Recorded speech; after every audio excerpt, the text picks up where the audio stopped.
Yo, what's going on? This is INF, exclamation point. Don't forget the exclamation point. You are tuning in to PoPolitickin.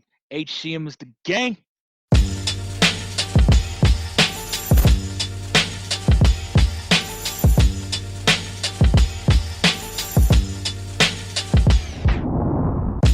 Since Stillmatic, I've been at it.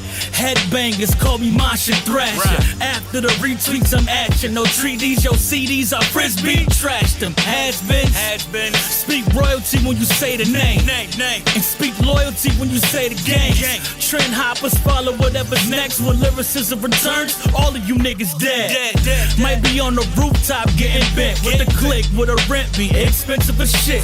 Might be with the kin, blowing pit. Or in the sticks with my hand gripped on the ass of a bad bitch. Bars, I own them, call me the warden.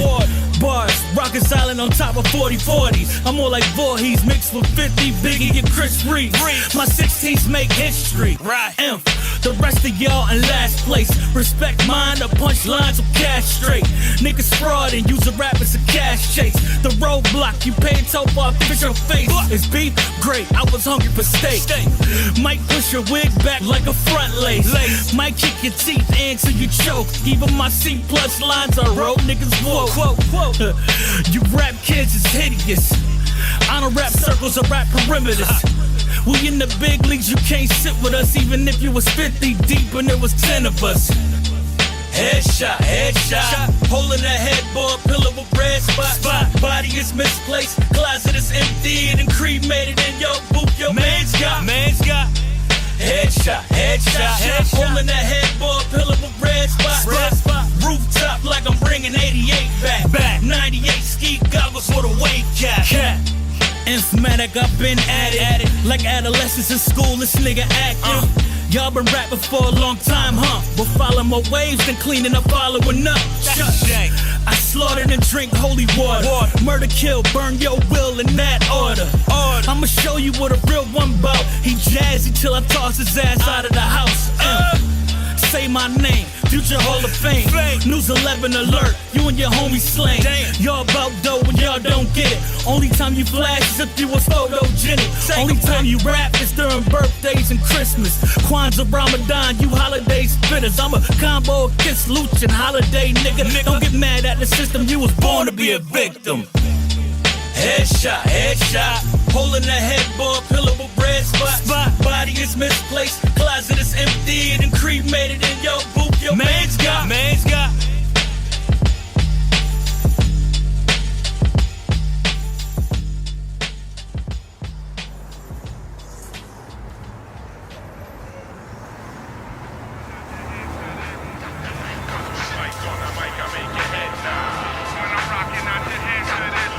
This goes out to those that choose to use disrespectful views on the guard from the rock.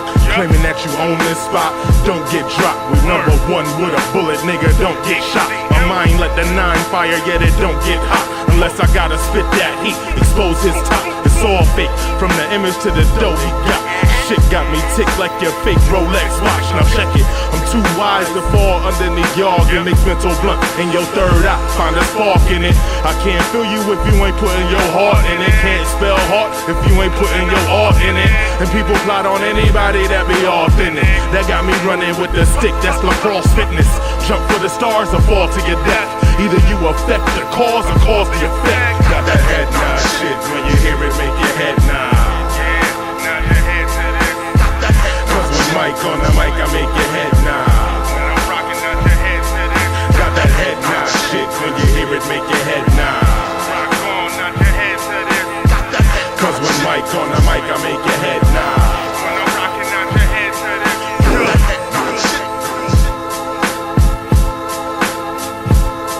Got that head nod shit.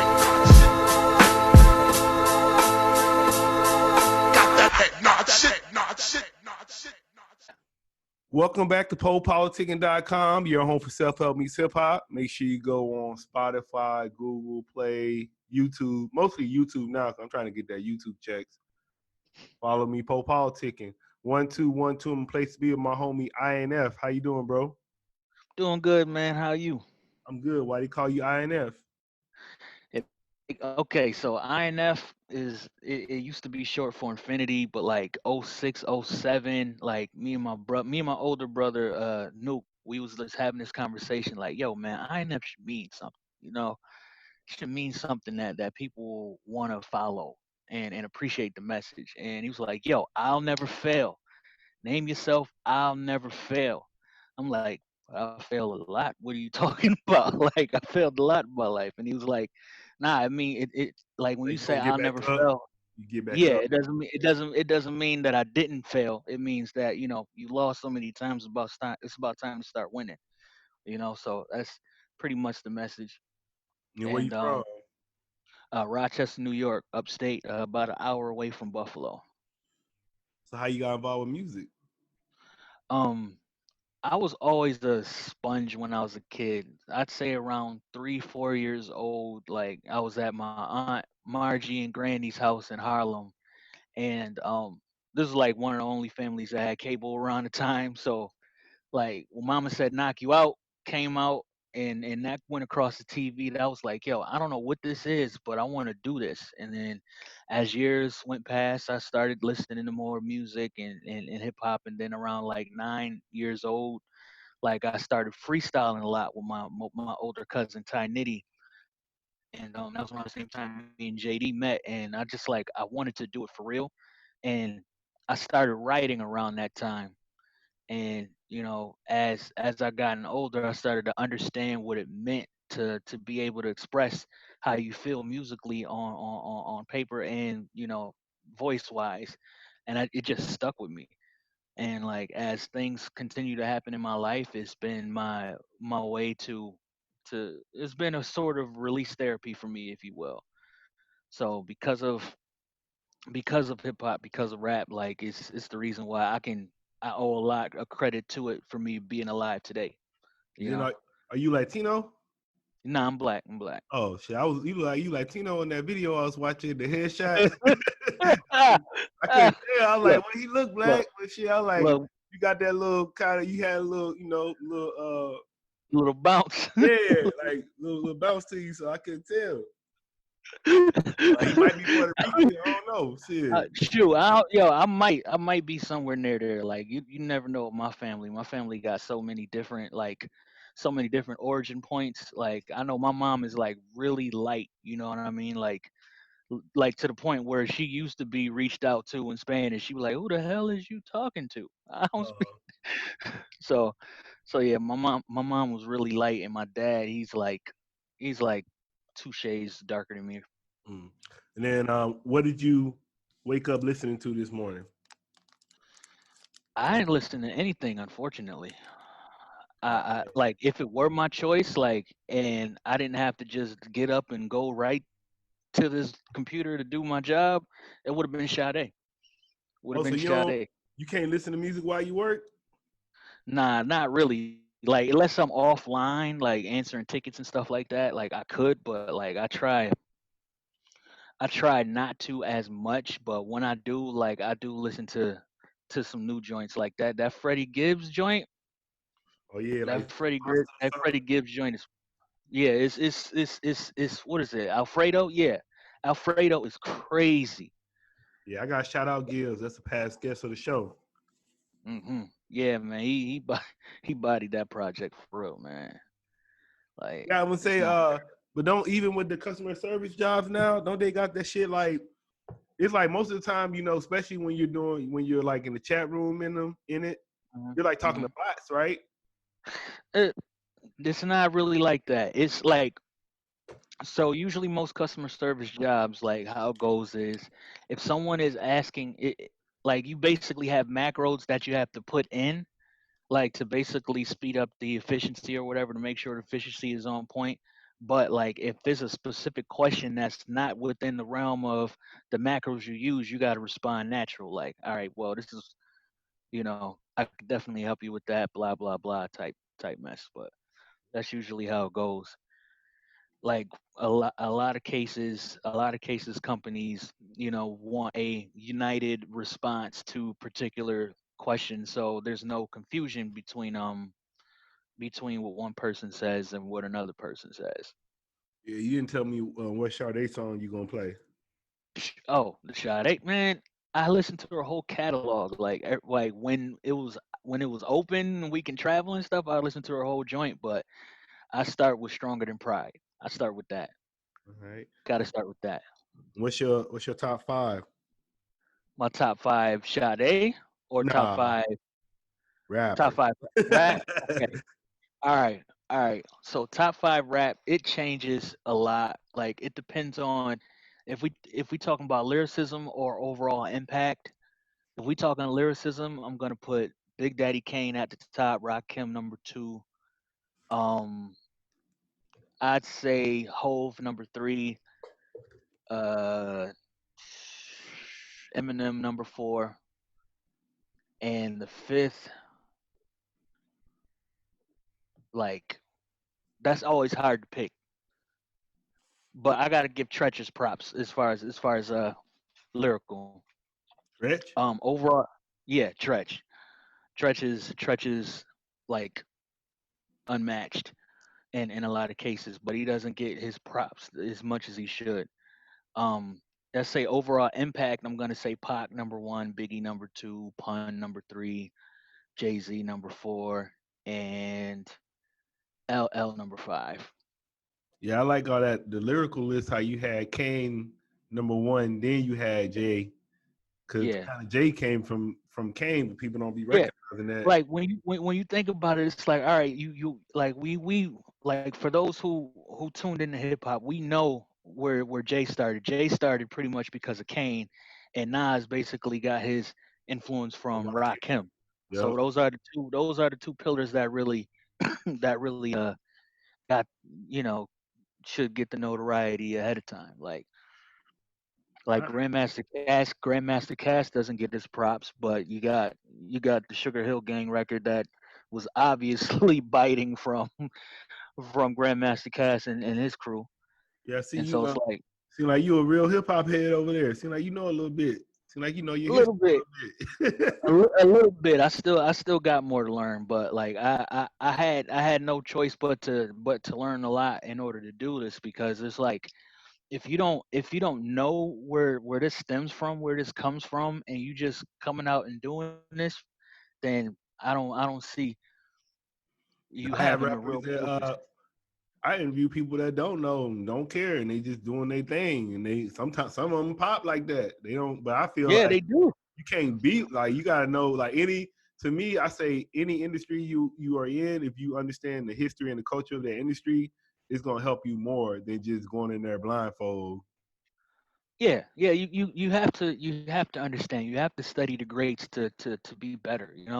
And it's like I'm not knocking anybody who's doing what they doing now that doesn't have that knowledge of history, and they're most likely gonna blow, unfortunately, with the whatever trend is hot right now. But like for me, like it's my journey is really about staying true to myself, also making sure that I make dope shit that people can feel and understand from a universal aspect while still being myself and while still making sure that I'm lyrically where I'm supposed to be and paying homage to those before me because a lot of this stuff is basically like a lot of this music, like when it comes to lyricism, this stuff has been said before, like on a whole bunch of albums before. So it's really about we really the remix culture right now.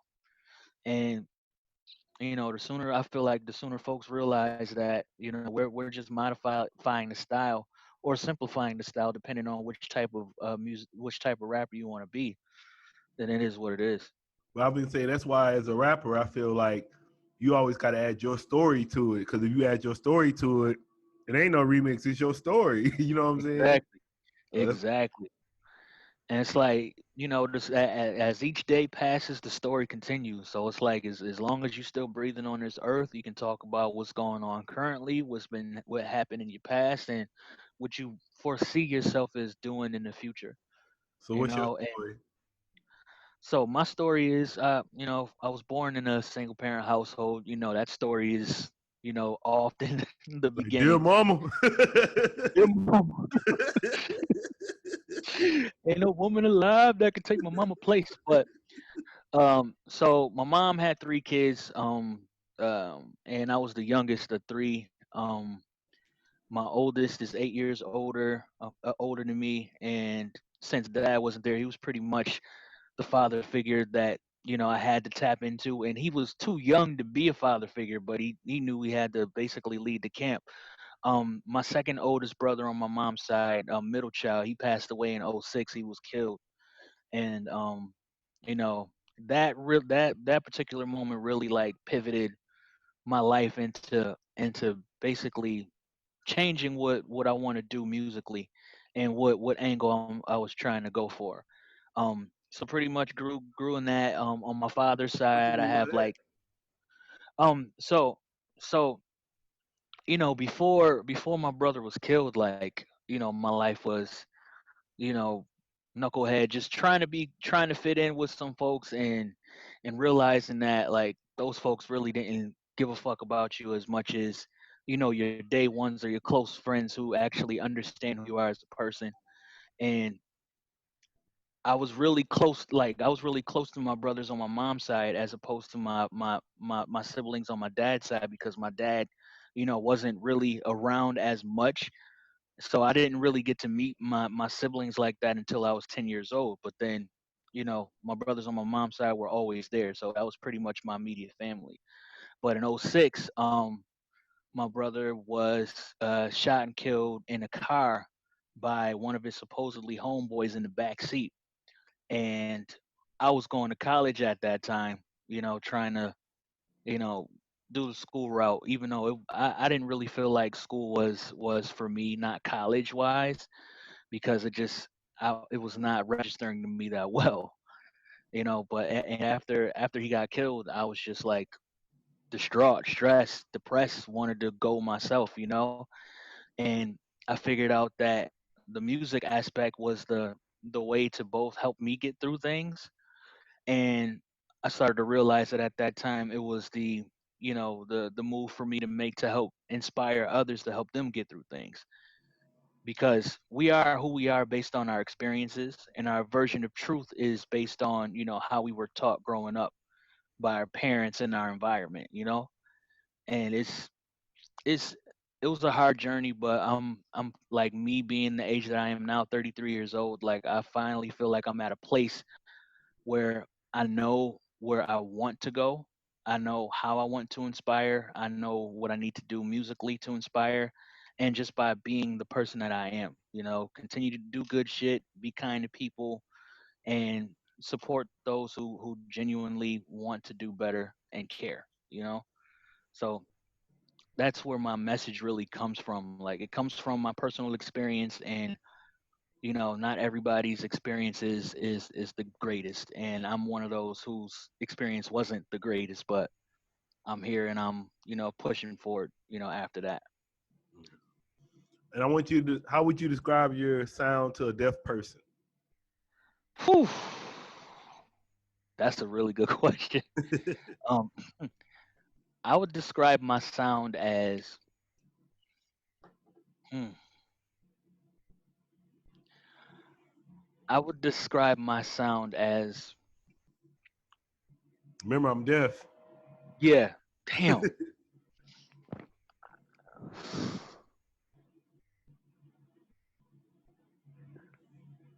it's a combination of calm waves and tsunami waves. Like, it's with construction in the background. You know what I mean? Like, I'm trying to build myself and figure out how to coast in this current that we have called life. And the coast of this current is not easy, because it's always it can continue, it can get really rough, and it can get really calm at times. Seems like And you that need is to be really a writer or something. You need to write a book or something, right? Talking like that. true. Writer shit. Robert Frost. Shit. Yeah, Robert Like, Frost. He's somebody. yeah, like that's definitely something that I like to do, later down the line. Like, even now with this time that we have, like I've been trying to figure out like what else I could do aside from music, because I know that I have it as far as like music wise and what we're doing as far as creativity wise. Like I know that that's going good, and people are starting to, gradually, listen to me, and that's a beautiful thing. Um, but like I always wanted to write books, write a television story, like a show for television, like so many ideas that bounce off my head that, it's like, why not? You're on this earth one time, why not, try other things while you're focusing on, the passion that you have. Yeah, you gotta check So, out my IG. I just interviewed a producer. That was my last post. oh, Yeah, word. yeah, he did that movie First Lady 1 and 2 with Hoops. Oh, right. All right, bet. I'm gonna definitely Yeah, check that out. yeah. Definitely check that So, out. what projects you working on? Um, right now I'm working on this project called Here From Here to Infinity. It's it's basically about the journey that from point A to point B. Like imagine yourself, you know, at a starting point, and that starting point you're at the lowest part of your life, or let's say you start off with a hoopty, right? Like everybody we know may know somebody or has had a hoopty before as their first car. Something where to get them from point A to point B. But as you're driving, that car switches out for another car, right? And when you get to the end of it, you're driving a Porsche or a Lamborghini or something like that. Yeah, That's like the I went from a 96 Central to a Z. Shit, I came a see long that. way. So it's BMW. a Yeah. yeah, it's a mental concept of, the journey of immaturity to maturity. It's the journey of, being in a difficult place and getting to a place of peace. It's really like similar to a tombstone. Like you have the starting point and the end point. But what can you do before your end point to make, your legacy be infinite, to make it so that people will never forget you. And I feel like artists like Tupac definitely did that, you know? And I feel like this is gonna be that particular album that will define me, in this current place in that of life that I'm in right now. Um, I do, yeah. That's pretty much the concept, and we want it to be like this.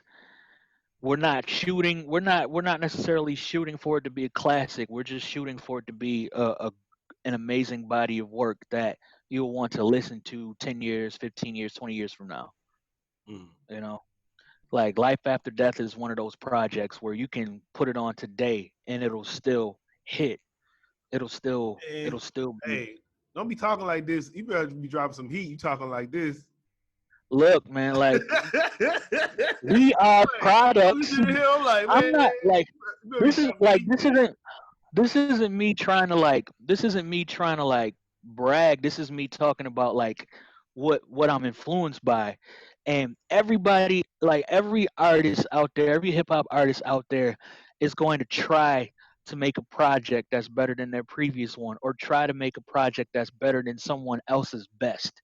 Like it's gonna be impossible to match Thriller. It's gonna be impossible to match The Chronic. It's gonna be impossible to make a better record than Midnight Marauders. Like you can't, like But I'm these saying projects. if you Yeah, saying those names, then you gonna be like, oh, this dude better be dropping some fire. He's saying he's like I'm gonna try my absolute best. And the best thing, the good thing about this journey is I have people in my corner that'll let me know when shit is whack, or let me know that I have to rewrite something.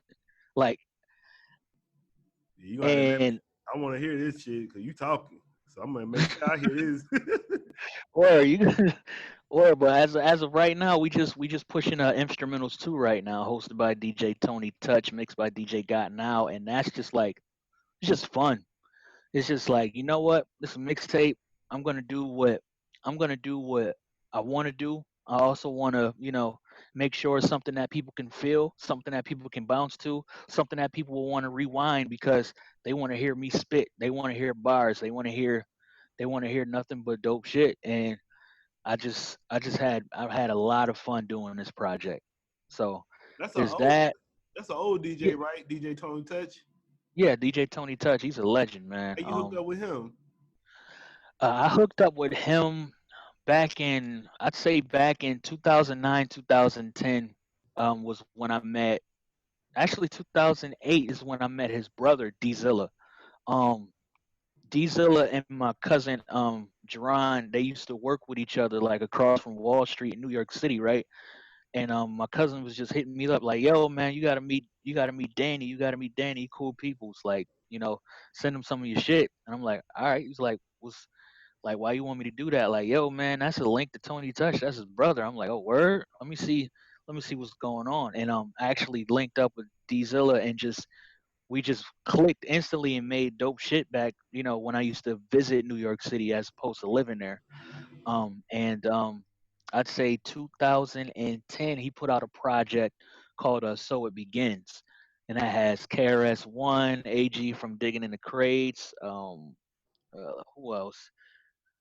Just a lot of people on there. Sabam Sadiq, Shaheem was on there, and he wanted me to be a part of it. And KRS is track number one, and I was track number five on that, and I was hosted by Tony Touch then.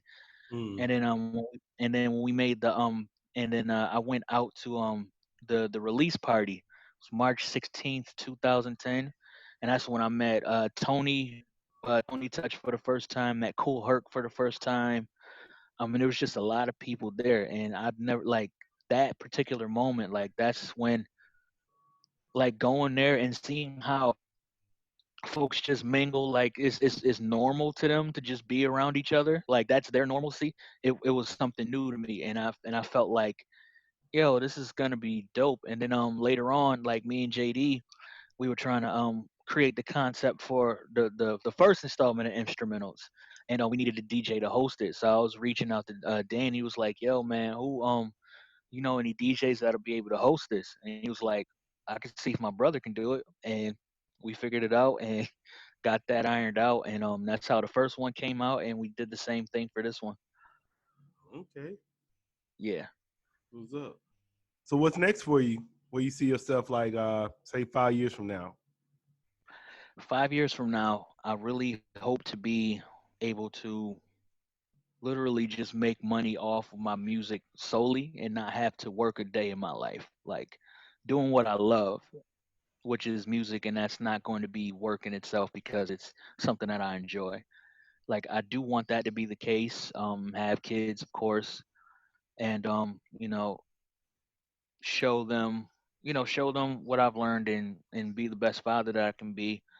And just be very successful in what I'm doing. To the point where I can, you know, share this with other people. Other people who are inspiring to be a dope ass artist or whatever they want to do in life, and see what I can do to help others. Like I also see myself, doing some work within my community, helping helping change things in the neighborhood, and be the forward progress that we need as black folks to succeed. Because right now, like especially right now, it's definitely an eye opener for a lot of people, and we're starting to see who's really for the cause and who's just trying to make sure they don't lose money. It's a lot, but that's where I really want to be. Only Successful thing I musician. be like what I kind of just noticed with people, I'm like, man, it be funny to me because it be like I don't understand what people motives are sometimes because like they go protest but then they're on live or they like Yeah, take all these pictures and post the pictures the same damn day. I'm like like, damn, you ain't even like get home yet. You already on your phone trying to post the like pictures. on some Yeah, Black Lives Matter. Nah, man, we ain't. you marching, you holding the sign, and you with your phone trying to take a picture. I'm like, man, Black Lives Matter. that Yeah, ain't like to yeah, me. I yeah. look at it because I was a Marine, so it's like, man, you don't go no shit like that, no shit like that. You don't even Nah, like somebody even said you don't even fucking bring your fucking phone because they track you and every fucking thing. So you don't even leave your phone home anyway. So it's like people exactly. doing shit for clout, man. So that's why I'm kind of looking at people now like, man, that shit like kind of like a trend now, bro. Like Now, especially with a lot of other races, they probably feel some Mhm. kind of way like they don't do nothing, then we gonna say something. Like, I ain't. Yep. Like it is crazy. Like it's really hard to determine who's who and what's what in this case. Like Yeah, what we do know is what we're supposed to do, what we should do. And we do have companies that were against this movement and now they're for the movement. Like how do you feel about the NFL situation right now? Them apologizing, saying that Kaepernick was right this whole time. Like I well, you know like my yeah whole thing is even okay with Kaepernick, like it was a lot of stuff that escalated it, so that could have probably helped a little bit. And then even how Obama was talking, I'm like, fool, a lot of this shit happened when you was the president, so you could have did this shit too. Like, you know what I'm saying? So it's like, don't be coming out now. It's like this ain't nothing but like just momentum. That's all yeah this is. Cause like all them like, cause you know you ever saw that sheet and they got everybody that died, yeah all the yeah black yeah. people. Man, I guarantee you like 80% of them was when Obama was president. Yeah, So it's I like, don't disagree. I don't disagree. you know I what I'm do saying? think Like, don't I mean like what did you do? What did you do? Why yeah. you know what I'm saying? So why you like to me it's like no shit. You know Trump ain't finna do shit because all Trump gotta say is Obama didn't do shit. So Well, it you was know he's Obama's not doing fault. shit. It Yeah. was his fault. Nah, He's but like like for perfect. me, I already knew that because it was like, man, it wasn't nothing like I think the only thing happened for black people when Obama was president was that museum. I think that yeah. was That speaking of that, that museum is dope. By the way, have you been yet? nah, man, fuck that museum. Nah. Like, I get it. Nah, hear I'm me like out there. Uncle Ruckus. No, hear, hear me out though. Hear me out. Me and my wife went last December to that museum, right? And like the whole psychological construct of that museum is about starting from the like the slavery times up until today. And like you have to wait in a long, like there's a long ass line, right? And you're going in droves and stuff to get to the bottom of the museum, right? And you mentally got to think about the aspect of what slavery was, where you being ripped from your homes and being put in long lines, put in like compact, being put in a compact situation where you are going in droves till you get to this destination. We get to the destination, and we're going through the slavery times, and they're talking about what slavery meant, like what type of people that were our ancestors that they were taking from Africa to America and the surrounding areas. And they were taking mathematicians, they were taking you know architects, scientists, things of that nature. They were taking people who were like literally smart. They weren't just taking random people who didn't, have a value, which is messed up that they did this, right? And then you come to realize with all this information that they have that America was literally built on the backs of our ancestors. Of course, we already knew that, but it's really the journey of what that actually looked like, right? And then I saw one timeline list of things that were said about slaves and stuff like that. And one particular line that got me was that we were considered prime real estate. So we were not even human beings. We're just straight up property, and we were the reason why America was built, this way was because of us. And like I say, us meaning our ancestors, because there's also, you know, a a genetic historic a genetic historic timeline of how we feel. How we feel is how they felt, to an extent, of course. And how slavery to an extent is still happening today. The construct of, work and jobs and things like that are built off of what slavery was. Like efficiency itself was built off of slavery itself. Like let's say there was a let's say somebody was doing something and they did it better than others. That mark was the mark that others had to reach the next day. And drive people to like literally be exhausted and stressed out, and that sounds like what we're going through today to an extent. Like we need to like we're going to set expectations really high, and you have to achieve this or you'll be punished for it. And that punishment in today's society is either losing your job or being put on a performance improvement plan and things of that nature. But that's just that part. And as you go higher up in the museum itself, you go through different cultural moments. Like they have the Tulsa riots in there. They have the Emmett Till memorial service where you can't have cameras in there or cell phones on at all, and you're literally going to the Emmett Till memorial service, like you're in a funeral service during that time.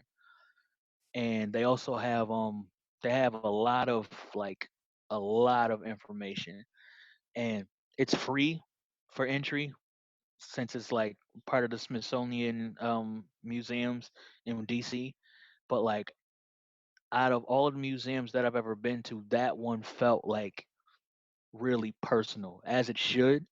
And it seems like they really took the time and effort and energy to you know teach us and teach these folks that racism is still alive and well.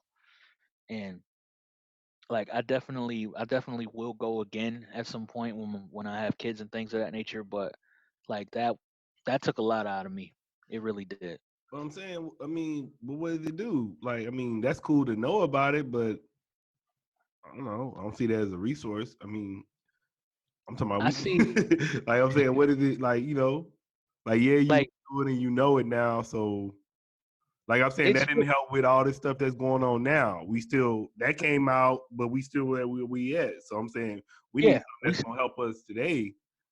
Oh, I don't disagree with you on that. I was just basically saying that like experiencing it is one thing, and once you experience it, maybe you have the same point of view, maybe you won't. But it's really a journey in and of itself.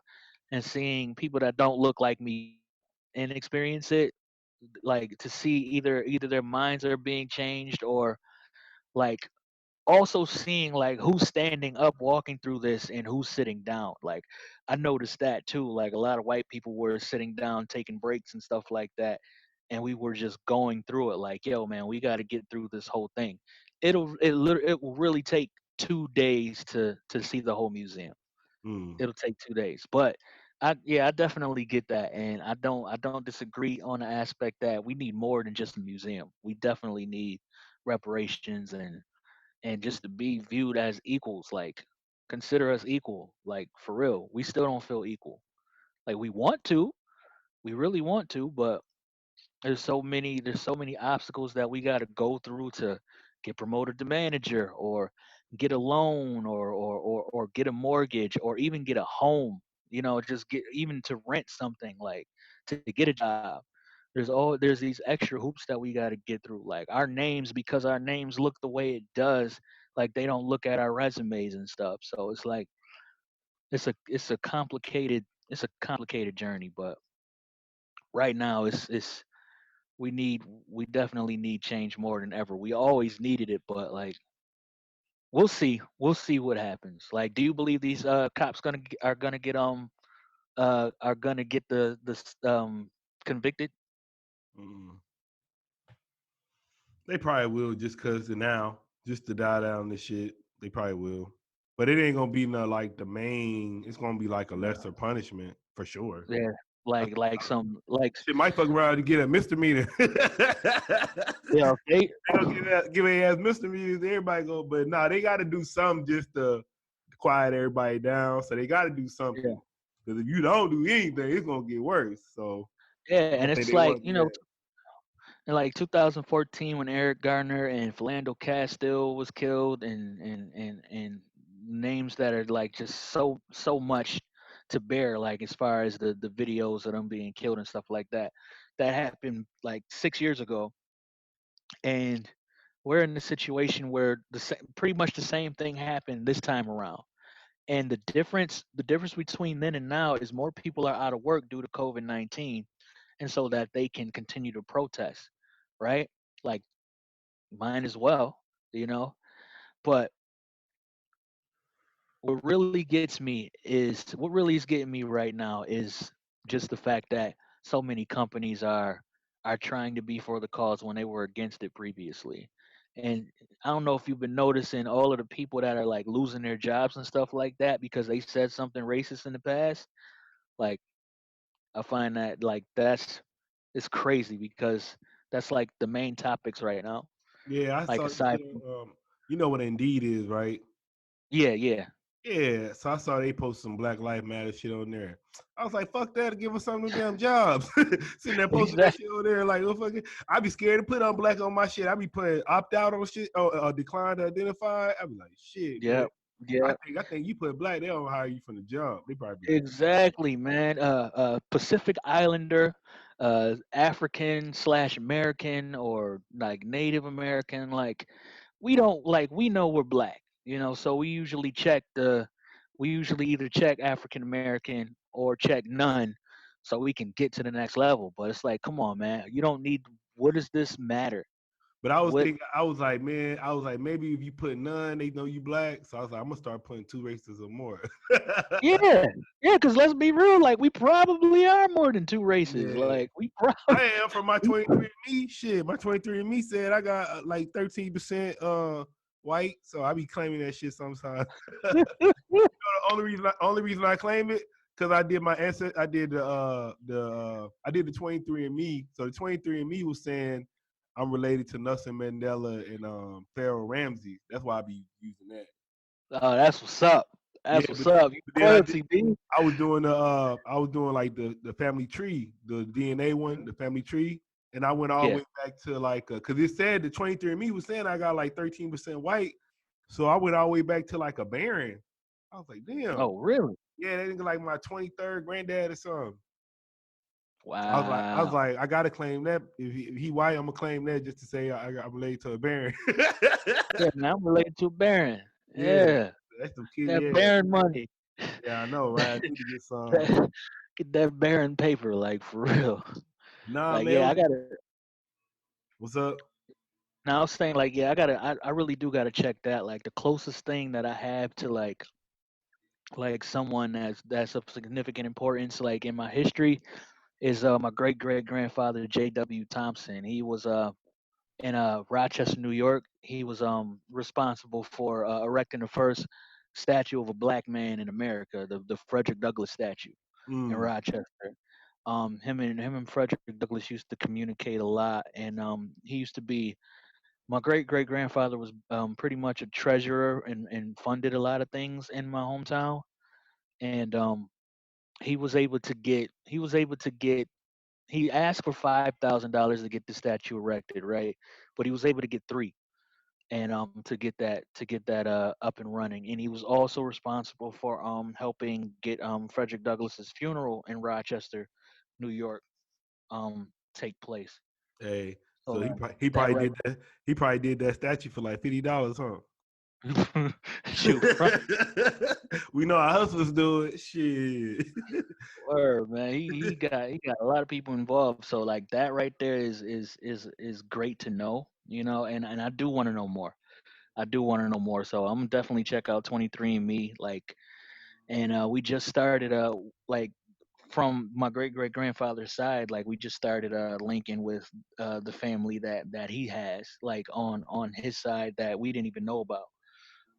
We found out about that like a couple months ago. So you know, it's really about us trying to find out our culture too. You know, like what our initial culture was, like instead of it just being what we have now. Like a lot of our culture was adapted from other cultures itself, or based on survival. Yeah, I think Like I'm gonna say sorry to interrupt you, but I think yeah, especially like while lives of these races protesting, I think it's because you got stuff like 23andMe and you got these family tree things. So then you realize like you got like it don't matter like you got like me. I said I know I got white people in my family tree, and I yeah, know they did great things. So what I'm gonna say? Oh, they was white. Fuck them. No, because I wouldn't even be here. no, So it's like no, like once you start, I think that's why they always want you to like not stay on that black white. Cause once you start digging, and you figure out who you are, you can't be like that. You know what I'm saying? So it's like, it's just knowledge yourself. They always say knowledge yourself. Yep, like you never know. I could do 23andMe and find out that I'm like 90% Indian or something like that. You never know.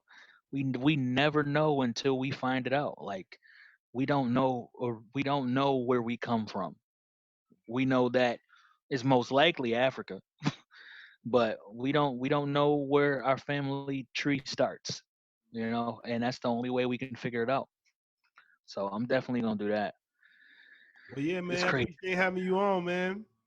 Likewise, I'm glad that we was just able to talk about a whole bunch of different stuff. Like this is a regular conversation that I normally have, and I love it. I'm definitely down to talk again, and we'll definitely keep you in touch when we have some dope shit coming. Yeah, I'm gonna have to bring you on just two black brothers too. Oh yeah, yeah. Let me know. I'll be down. Of course. All right, you want to give me your social media again? Yeah, my IG is Instagram. That's INFSTAGRAM. My Twitter is Infcasso, INFCASSO. And my Facebook is Inf of HCM. So facebook.com/Inf of HCM. And our website is thisishcm.com. You can also follow HCM is the gang on all social media platforms. It's the same. Uh, Twitter, IG, um, Facebook, SoundCloud, Audio Mac. It's all HCM is the gang, and that hashtag as well. HCM is the gang hashtag. You'll see pretty much everything we doing. The PoPolitickin Show is brought to you by Audible. With over 180,000 titles to choose from, Audible is great for any continuous learner wanting to grow and expand their knowledge and insight. Go to www.audibletrial.com/POAudio and get an audiobook of your choice free with a 30-day trial.